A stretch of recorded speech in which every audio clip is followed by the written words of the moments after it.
Hello, नमस्कार दोस्तों। मैं आज लेके आई हूँ सिया और आर्यन की प्रेम कहानी जो कि अधूरी रह गई। कहानी आपको अच्छी लगे तो वीडियो को लाइक और चैनल को सब्सक्राइब ज़रूर करना।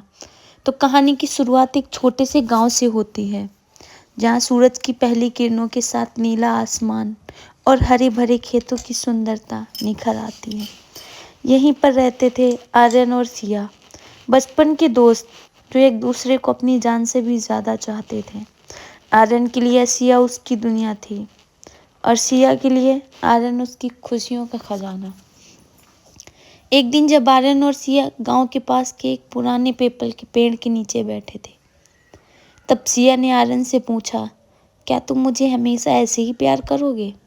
आर्यन ने मुस्कुराते हुए कहा, सिया, मेरा प्यार तुम्हारे लिए अनंत है, ये कभी खत्म नहीं होगा। सिया के चेहरे पर मुस्कान छा गई और दोनों ने उस पल को मन ही मन संजो लिया।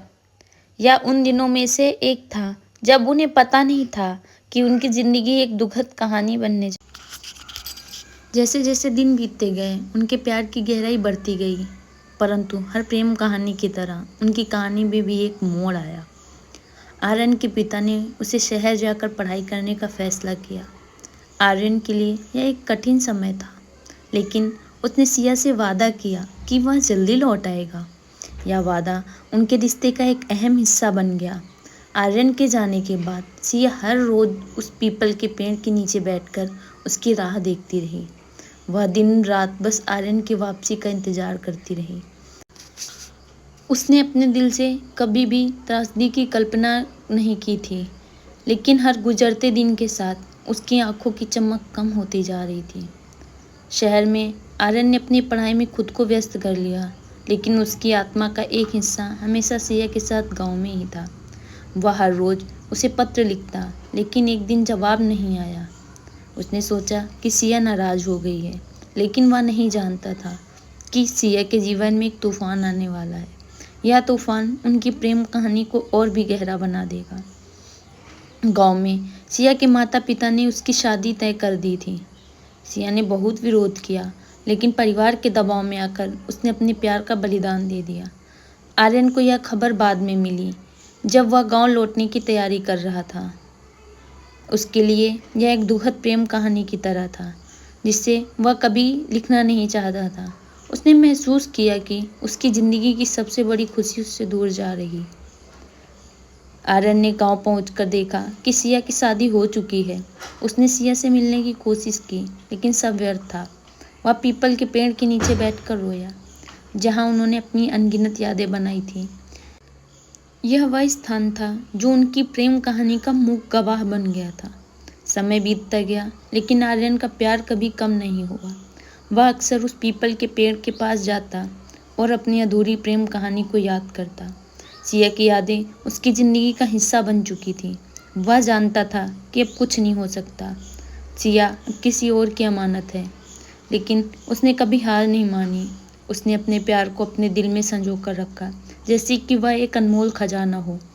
कुछ वर्षों बाद आर्यन ने सुना कि सिया की शादी सफल नहीं रही। वह उससे मिलने गया, लेकिन इस बार सिया ने ही उसे रोक दिया। उसने कहा, आर्यन, हमारा प्यार बस अमर रहेगा, लेकिन अब हम साथ नहीं हो सकते। आर्यन ने सिया की आंखों में देखा और कहा, सिया, तुम्हारा प्यार मेरी ज़िंदगी की सबसे बड़ी ताकत है। मैं तुम्हें हमेशा तुम्हारे लिए खुश रहना चाहता हूँ।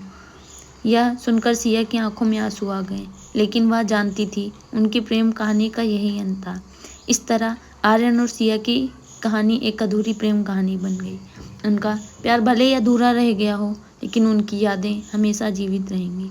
यह कहानी बताती है कि सच्चा प्यार कभी खत्म नहीं होता, भले ही परिस्थितियाँ कितनी भी कठिन क्यों न हो। आर्यन ने अपने जीवन को सिया की यादों के साथ बिताने का फैसला किया। उसने उस पीपल के पेड़ के नीचे एक छोटा सा मंदिर बनवाया, जहाँ वह हर रोज आकर सिया के लिए प्रार्थना करता था। यह मंदिर उनकी अधूरी प्रेम कहानी का प्रतीक बन गया था, जहाँ लोग अक्सर उनके अमर प्रेम कहानी की सुनते और सीखते कि सच्चा प्यार कभी नहीं मरता। सिया और आर्यन की यह कहानी प्रेरणा बन गई, जो लोगों को सिखाती कि प्यार की ताकत असीमित होती है।